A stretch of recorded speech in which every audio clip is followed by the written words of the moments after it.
guys are following along, last week I might have kind of led you to believe that I traded in my 85 Jimmy for an 85 BMW. I'm happy to announce that didn't happen. I have never owned a BMW, and that hopefully makes me just a little less douchey. Sorry, John.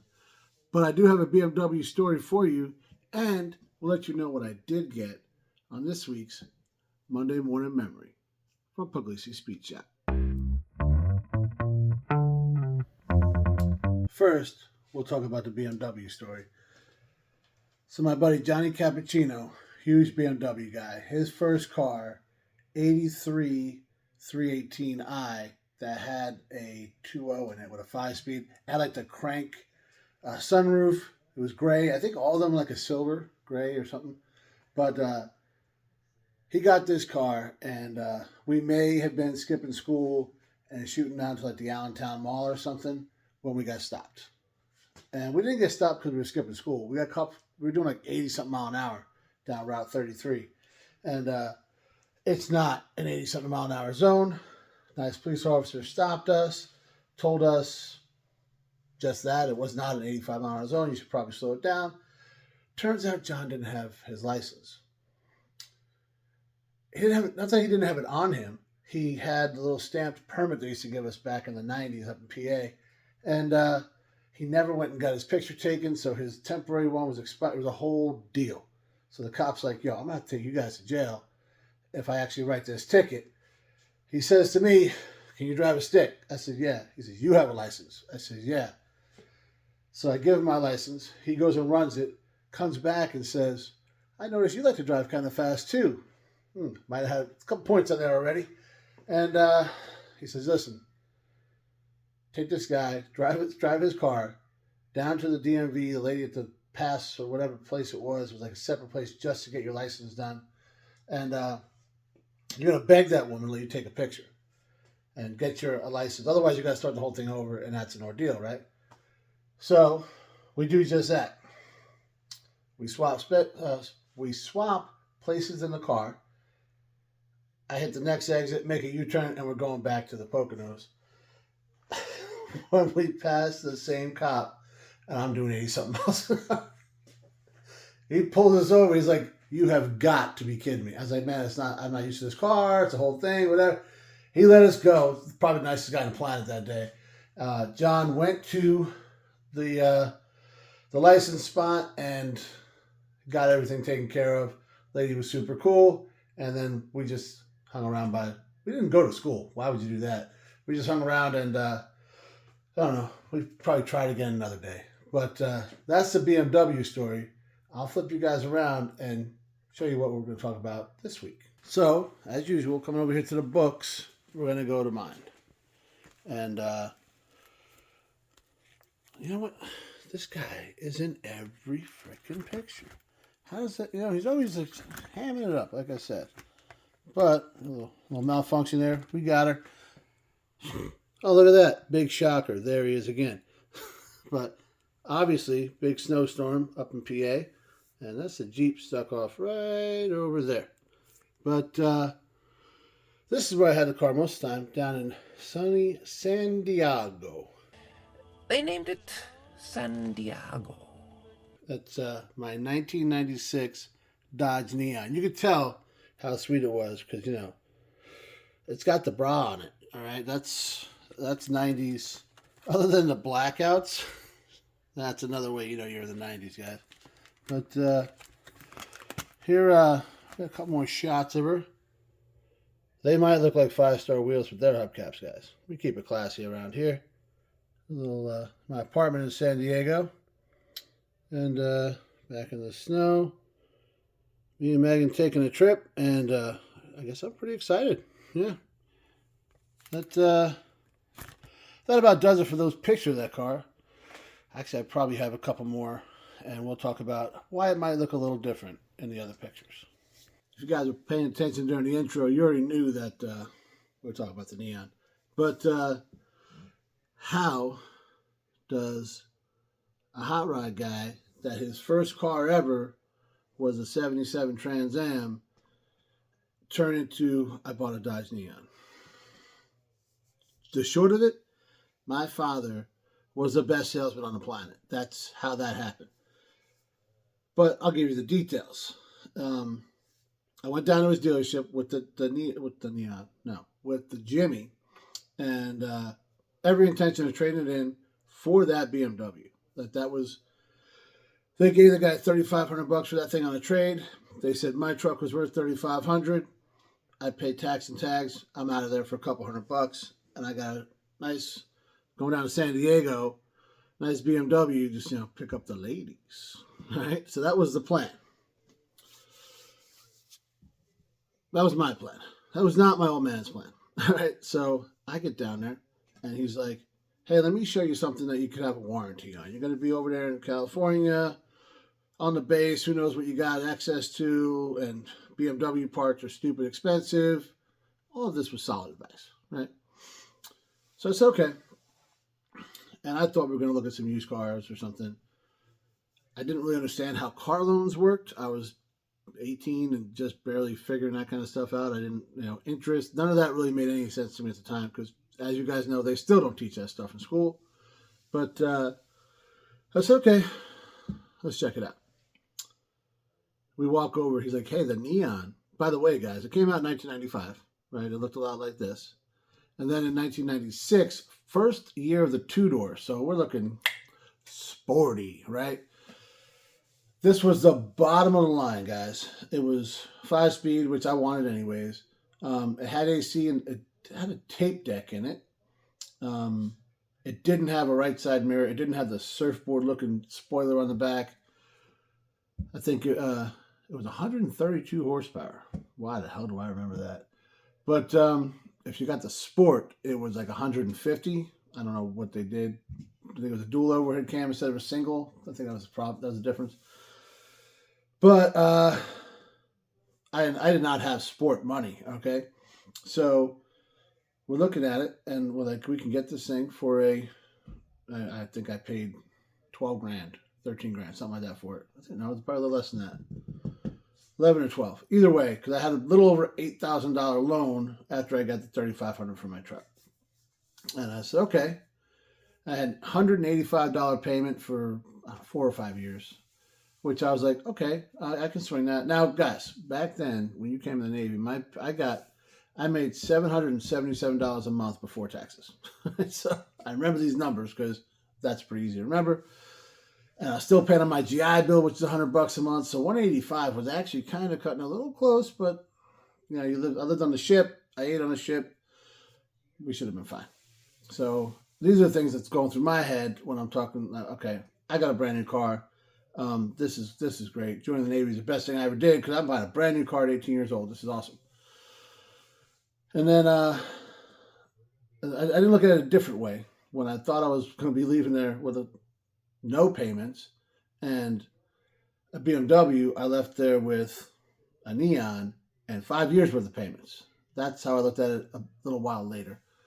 But I had a warranty, which my dad was big on warranties. I am not, because a warranty doesn't do a damn thing for you when you're on the side of the freaking road. Now, it can afterwards, when you call people and they take you to the dealership, they do all this stuff.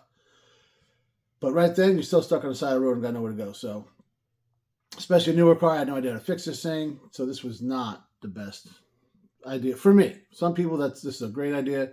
This is what you should do. For me, well, let's just say that I bought that thing brand new, and then I bought the Tundra brand new about 25 years later. Other than that, I never had a brand new vehicle for myself. Megan had some, but yeah. I kind of knew it was a mistake when my girlfriend at the time comes by and says, because I was meeting her there, we're going to go out, whatever. She shows up, says, hey, okay, where's your car? And I said, oh, check it out. Can't wait to see your new car, whatever. And they had it in the back, like the detailing shop, because it was December. I think it just snowed. There was snow on the ground. So we walk in the back, and she's like, where's your car? I said, right there. And she's like, what did you do? What happened? Why? What? This is not you. This is coming from a girl that drove a Renault Alliance, okay? And she knew this was a bad idea. So that's all there is to that. We get in it. She's like, okay, whatever. I go to back thing out. First thing I do is I stall it because I've never driven a hydraulic clutch before. I guess it was totally different.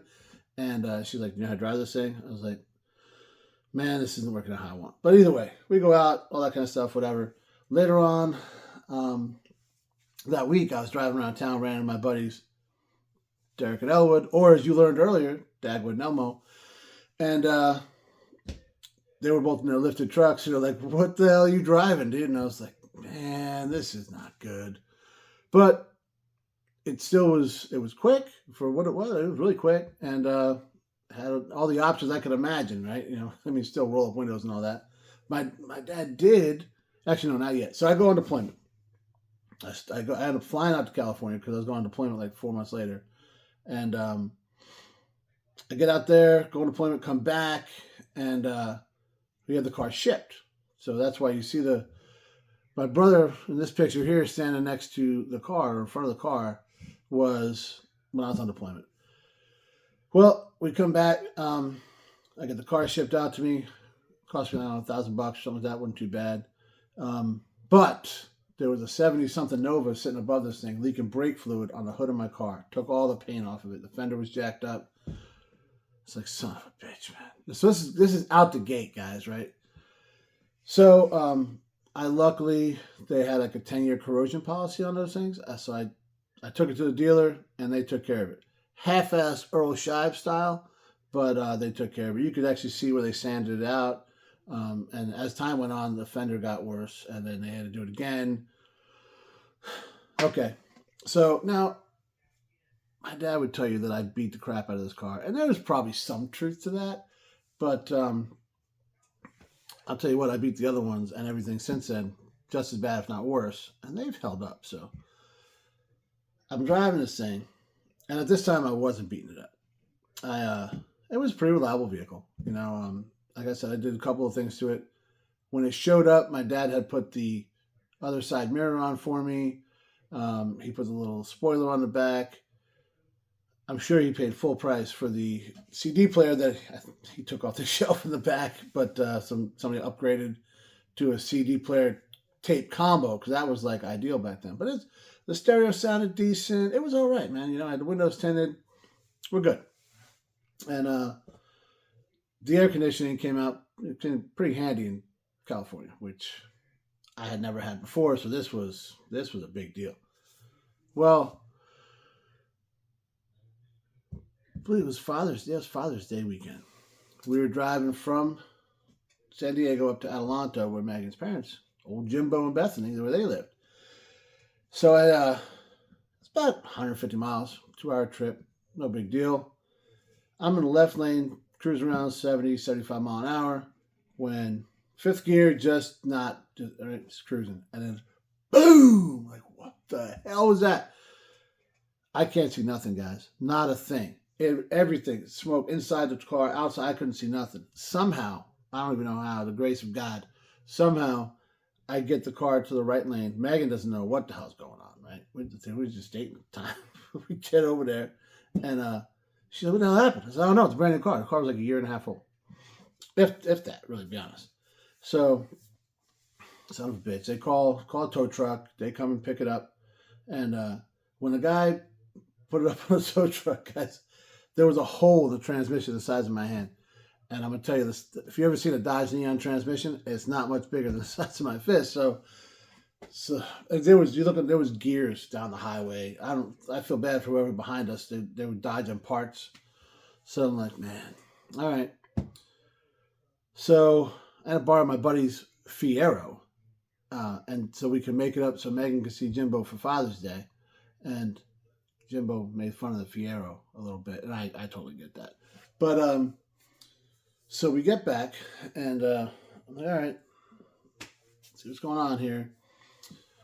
And like Monday, Tuesday, whatever, I get to the dealership. We get in touch with it. However, I don't remember. But they say, "Hey, man, your clutch went out, which caused your transmission to blow up. So you're going to owe us all sorts of money to get this fixed." And I'm like, what? The only reason I bought this shit box was for the warranty, and now it's not doing nothing, right? So I call him, "Oh, man." And he's like, "That's not how any of this works." And I said, "This is what they're telling me." And he's like, How is the clutch going to, I was like, I don't know, this is what they're telling me. His new car, I don't know. So he was at a Dodge dealership. He calls the guy, calls the service department, service manager. He was, my dad was either the finance manager or GM at the time. He was pretty high up there at the dealership. And he calls him, and the guy says, well, yeah, this is what happened. And my dad says, oh, okay. He tells the same thing. The transmission went, which caused this to go, and now so he's got to pay for everything. He said, okay. Well, he's like, I don't understand how that works. And the guy's like, well, you're probably not an ASC mechanic. And my dad said, actually, I am. And I'm also, manager here at Dodge dealership, but I sold the kid the car, and he's my kid. So I kind of do know a couple things. Let's talk about this. And he's like, you know what? Let me have a mechanic look at the car again.